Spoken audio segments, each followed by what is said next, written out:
Hello, Jim Marshall, the New Bedford Cable Network, and it is that time of year again. Suzanne, Richard, and I are in Rochester this morning as the city starts the process of getting ready for Christmas. They have picked the Christmas tree. The Christmas tree is down, and you can see it's on the flatbed truck ready to be delivered to the main public library downtown in New Bedford for the tree lighting ceremony, which will be on December 9th of this year. So we hope you enjoy it. Let's get talking to some of the folks who make this happen.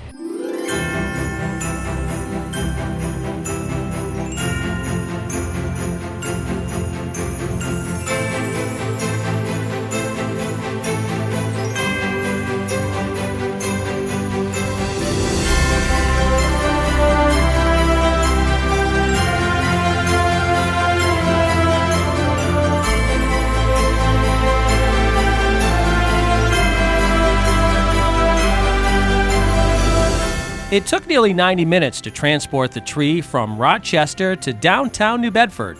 The highway was out of the question, and so the Christmas convoy had to navigate the narrow back roads of Rochester along with a police escort.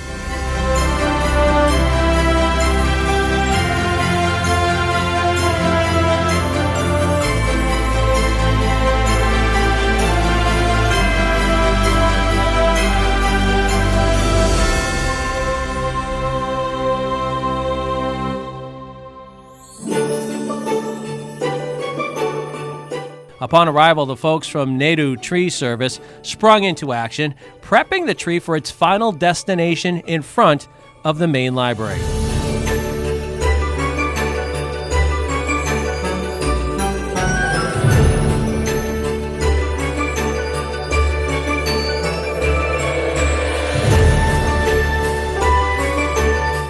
It was then that the city's DPI crew joined in to assist with securing the tree into place, which proved to be quite challenging.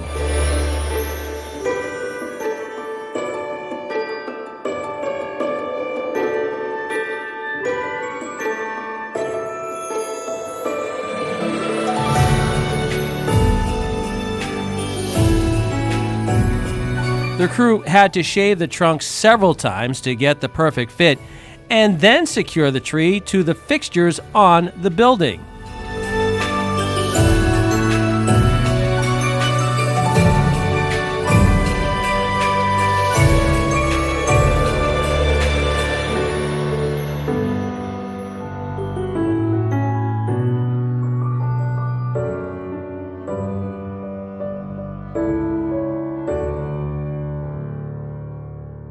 All right, we're in front of the main library here in downtown New Bedford. Justin Olson from the Department of Public Infrastructure joining us again this year.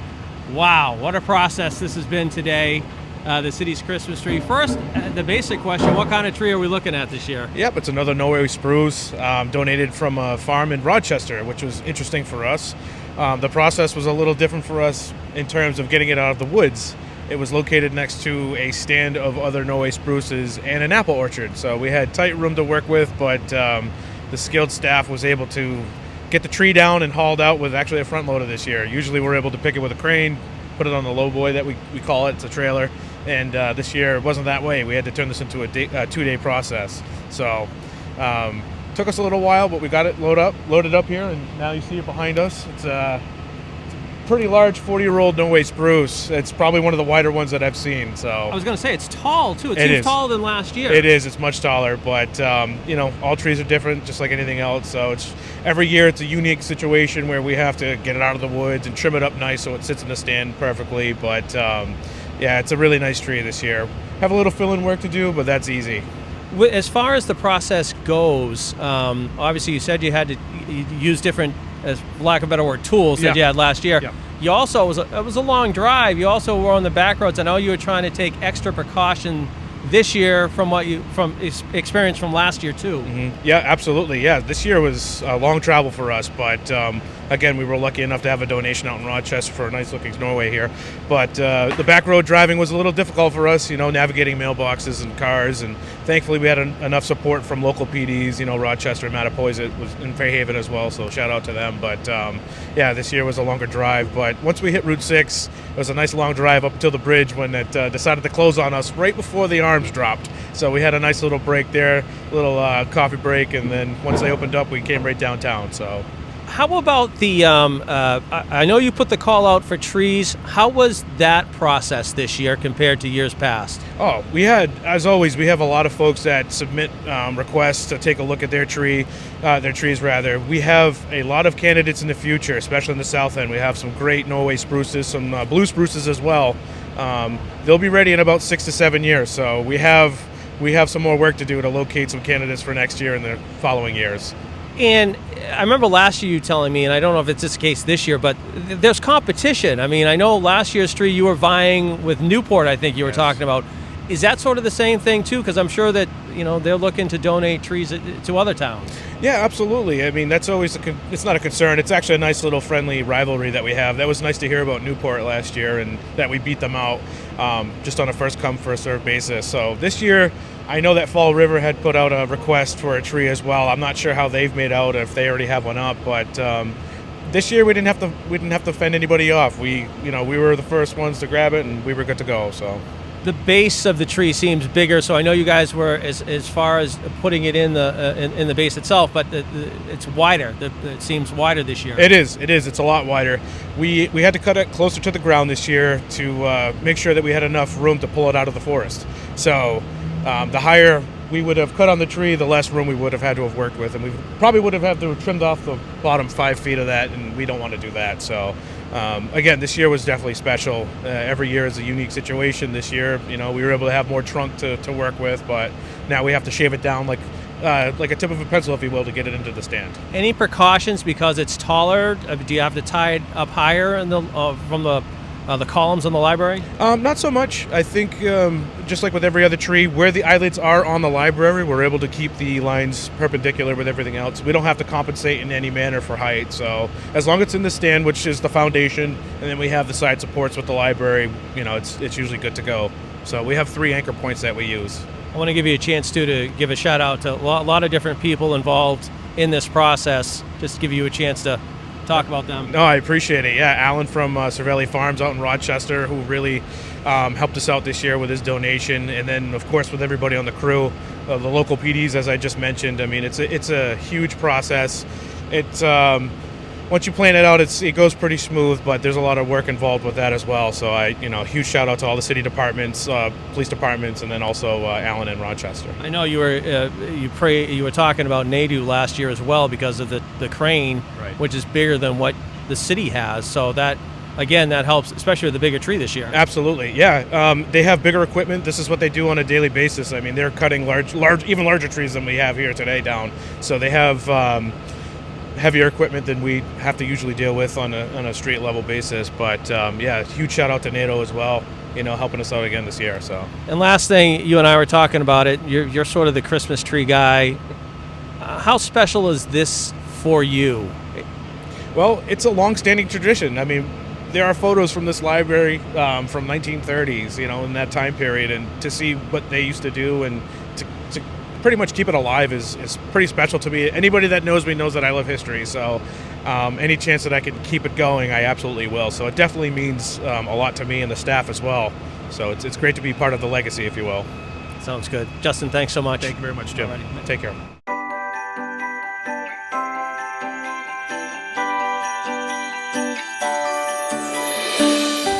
After the Thanksgiving holiday, city crews were hard at work once again. Before any decorations could adorn the tree, there were several bare spots that needed to be filled.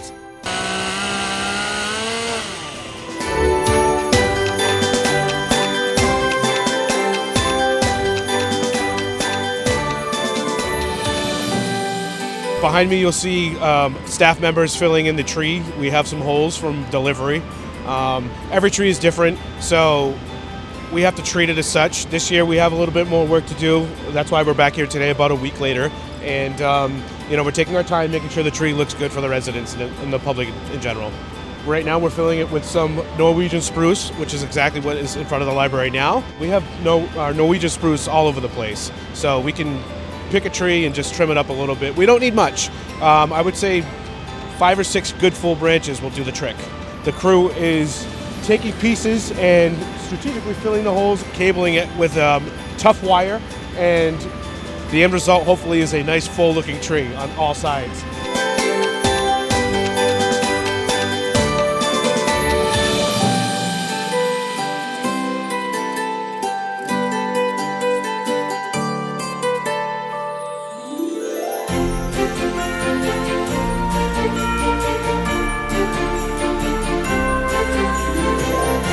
Finally, on November 29th, just over a week after the tree arrived, it was time for the decorations. First, the lights are carefully strung.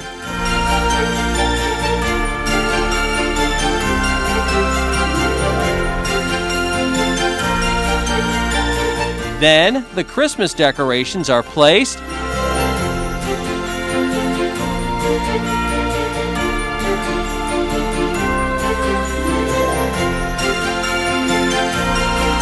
And finally, the star.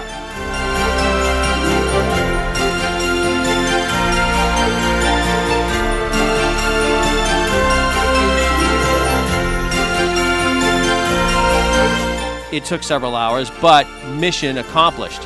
The city's tree is prepped and ready for the official lighting ceremony on December 9th.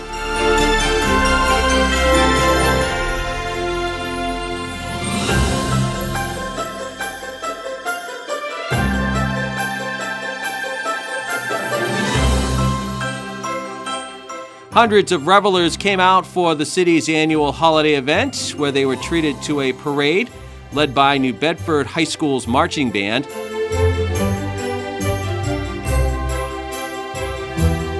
A Christmas sing-along, a visit from Santa and Mrs. Claus, and of course, the main event, the lighting of New Bedford's Christmas tree. Let's do this. You guys ready? All right.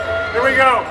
10, 9, 8, 7, 6, 5, 4, 3, 2, 1.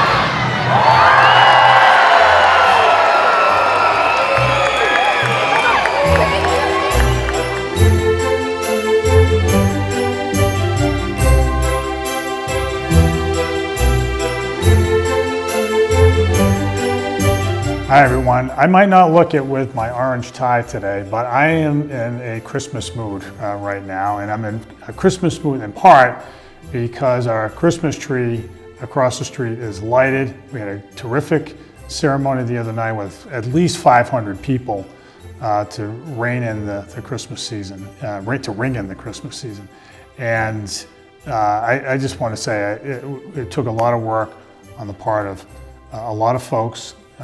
DPI, the police, fire department, EMS, community services, and cable, of course, to pull it all together. And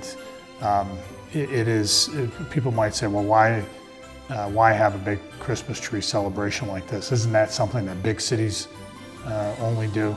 My answer is, well, we are a real city, and we have a great tradition in place that goes back many decades to have a tree brought in, like as we did this year, from the region, and then to bring people together around its lighting, and that's a pretty cool thing. It's a pretty great way to connect people across the city and across the region, to bring people downtown to shop, and just have a basis of common experience where memories can be made, especially for kids. So it is well worth the effort, and I appreciate that effort that went into it by so many folks. So if you haven't seen it, come down and see the tree. But most importantly, I hope you and your family have a joyous holiday season.